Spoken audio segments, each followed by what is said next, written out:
नमस्कार, आदाब, सत श्री अकाल। मैं हूं राहुल बारिक और आप सभी का स्वागत है आपका अपने YouTube channel amazing farming tech with Rahul में। So lot to know, a lot to show and a lot to discuss in this video. आज हम बात करने वाले हैं परसिमन के बारे में। दोस्तों, बहुत बार ऐसी शिकायत देखने को मिलती है कि हमारे जो गर्म क्षेत्र है, जहाँ पर तापमान 45 डिग्री या उससे ऊपर चल जाता है, वहाँ पर लीफ कर्लिंग की समस्या आ जाती है। लेकिन यहाँ पर अगर हम देखें तो हमारे जो पौधे के पत्ते हैं बिल्कुल फ्रेश है। देखिए, इसमें कोई भी आपको लीफ कर्लिंग देखने को नहीं मिलेगा। आप एक एक पत्ता अच्छे से देख सकते हैं। मैं एक और प्लांट के पास लेके जा रहा हूँ। ऐसा नहीं कि कोई एक प्लांट में ऐसा है तो बाकी प्लांट में हो सकता है। ये देखिए, बाकी प्लांट में भी आप देखेंगे तो यहाँ पे जो लीफ कर्लिंग की समस्या है वो नहीं देखने को मिलेगी।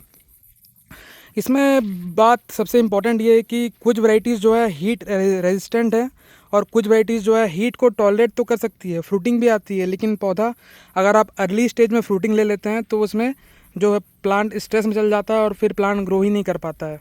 ये सबसे बड़ा मेजर कारण है। बाकी अगर हीट टॉलरेंट वैरायटी नहीं है तो इस समय पर हमारे जो गर्म वाला टाइम होता है, यानी कि मार्च, अप्रैल, मई, जून, जुलाई, इस समय पर क्या होता है, जो प्लांट्स के लीव्स होते हैं उसमें कर्लिंग आ जाती है।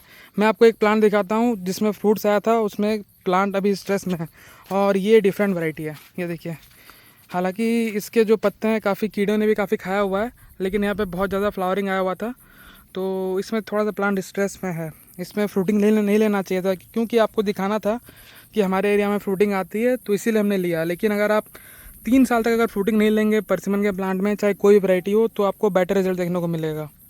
बात है हम इसमें किन किन खाद का प्रयोग करते हैं। देखिए, हम अभी फ़िलहाल इसमें ऑर्गेनिक फर्टिलाइजर्स ही दे रहे हैं, स्पेशली सीवीड ग्रैनुअल्स का यूज़ कर रहे हैं, जिसका आपको लिंक इसी वीडियो में मिल जाएगा। अगर आपको भी करना है तो आप कर सकते हैं। ये हम अभी गर्मियों में स्पेशली हर वीक में एक बार स्प्रे ले लेते हैं और जिससे हमारे प्लांट्स में स्ट्रेस काफ़ी कम रहता है। ठीक है, जिन जिन प्लांट पे हमने कम लिया स्प्रे, ऐसा हमने ट्रायल लिया था तो उसमें ज़्यादा स्ट्रेस देखने को मिला था। तो सीवीड एक बहुत ही अच्छा इंग्रेडिएंट है। आप इसका यूज़ करेंगे तो बहुत अच्छा रिजल्ट मिलेगा आपको। स्पेशली प्लांट्स में जो स्ट्रेस की समस्या आती है गर्मी में, तो उसकी समस्या से काफ़ी राहत मिल जाती है। तो आप सीवीड का स्प्रे करते रहें हफ्ता में एक बार। और हाँ, जब सीवीड का स्प्रे करेंगे तो हल्का पीएच का भी आपको ध्यान रखना है। पीएच को आपको 5.5 से 6.5 तक मेंटेन करना है। अगर आपका पीएच हाई है तो उसमें थोड़ा सा साइट्रिक एसिड ऐड कर सकते हैं और फिर स्प्रे करें, तो जिससे प्लांट में एब्जॉर्प्शन जो है बहुत अच्छे से हो पाएगा। अगर प्लांट में एब्जॉर्प्शन ही नहीं होगा, आप जो चीज़ देंगे, मान लीजिए हमने किसी को कुछ भोजन करने के लिए दिया और वो खा ही नहीं रहा, तो उसके शरीर में वो उसका इफेक्ट नहीं होगा, वो न्यूट्रिएंट्स नहीं ले पाएगा। वही होता है प्लांट में। बहुत जगह ऐसे क्या होता है कि हाई ईसी, हाई टीडीएस पानी होता है, तो उसका पीएच काफ़ी हाई हो जाता है। तो उसमें अगर हम लोग कुछ स्प्रे भी लेते हैं ना, तो सॉल्यूशन का जो न्यूट्रिएंट्स है वो प्लांट अपटेक नहीं कर पाता है। तो ज़रूरी है कि हम लोग जो अपना सॉल्यूशन बनाते हैं उसका पीएच 5.5 से 6.5 के बीच रखेंगे तो आपको बेस्ट रिजल्ट देखने को मिलेंगे। तो दोस्तों, और एक बात था कि ये वैरायटी का भी डिफरेंस है। जी हाँ, बिल्कुल। वैरायटी ये वो नॉर्मल वैरायटी नहीं है, फुयू नहीं है, ना ही ये हाचिया है। ये बांग्लादेश की वैरायटी है, जो कि बांग्लादेश में काफ़ी अच्छा काम हो रहा है परसिमन में। उनके वहाँ पे काफ़ी अच्छा काम चला हुआ है, तो उनके पास लगभग 20-30 वैरायटीज़ आ चुकी हैं।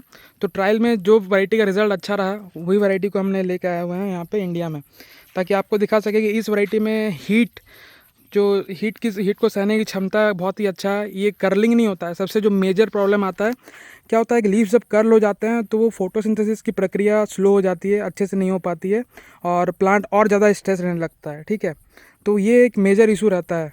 तो आप परसिमन का जब भी वैरायटीज़ को चूज़ करें तो आपको ध्यान में रखना है कि अच्छी वैरायटी हो। स्पेशली मैं बोलूँगा कि फुयू भी बहुत अच्छी वैरायटी है, लेकिन जहाँ पे थोड़ा टेम्परेचर 35 डिग्री के आसपास रहता है वहाँ बेटर परफॉर्म कर रही है फुयू।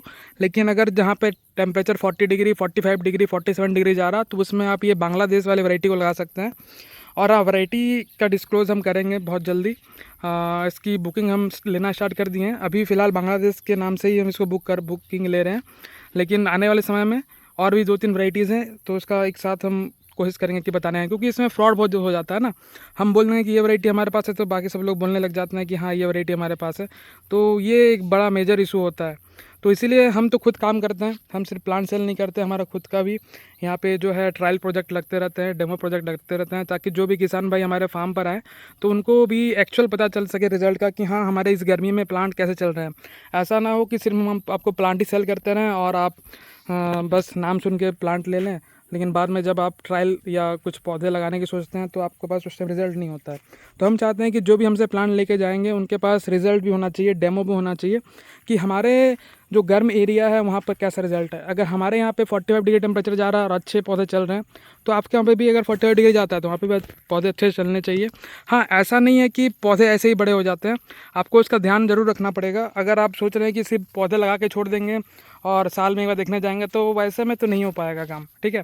थोड़ा सा स्टार्टिंग में 2-3 साल आपको अच्छे से केयर लेनी है पौधों की, तो क्या होगा, पौधे भी स्टार्टिंग में 2-3 साल आप एक बार केयर दे दोगे ना, तो क्या होगा कि प्लांट का रूट जोन भी बढ़ जाता है, प्लांट बड़ा हो जाता है, घना हो जाता है। फिर बाद में इतना ज़रूरत नहीं है आपको केयर करने की, बाद में प्लांट अपने आप ही अपना केयर कर सकता है, ठीक है। लेकिन स्टार्टिंग के जो 3 ईयर्स होते हैं बहुत ही क्रूशियल होते हैं, तो उस टाइम पर अच्छे से आप पौधों का ध्यान रखें, बाद में पौधे आपके अच्छे से ध्यान रख सकते हैं। ये आपको अच्छे अच्छे स्वादिष्ट और बहुत ही न्यूट्रिशियस जो फ्रूट है वो खाने को दे सकते हैं। तो दोस्तों, कैसा लगा ये आपको जानकारी ज़रूर बताइएगा, और मिलते हैं और भी बहुत ही अच्छी इन्फॉर्मेटिव वीडियोज़ के साथ, अच्छी इन्फॉर्मेटिव जानकारियों के साथ। जय जवान, जय किसान, जय हिंद, धन्यवाद।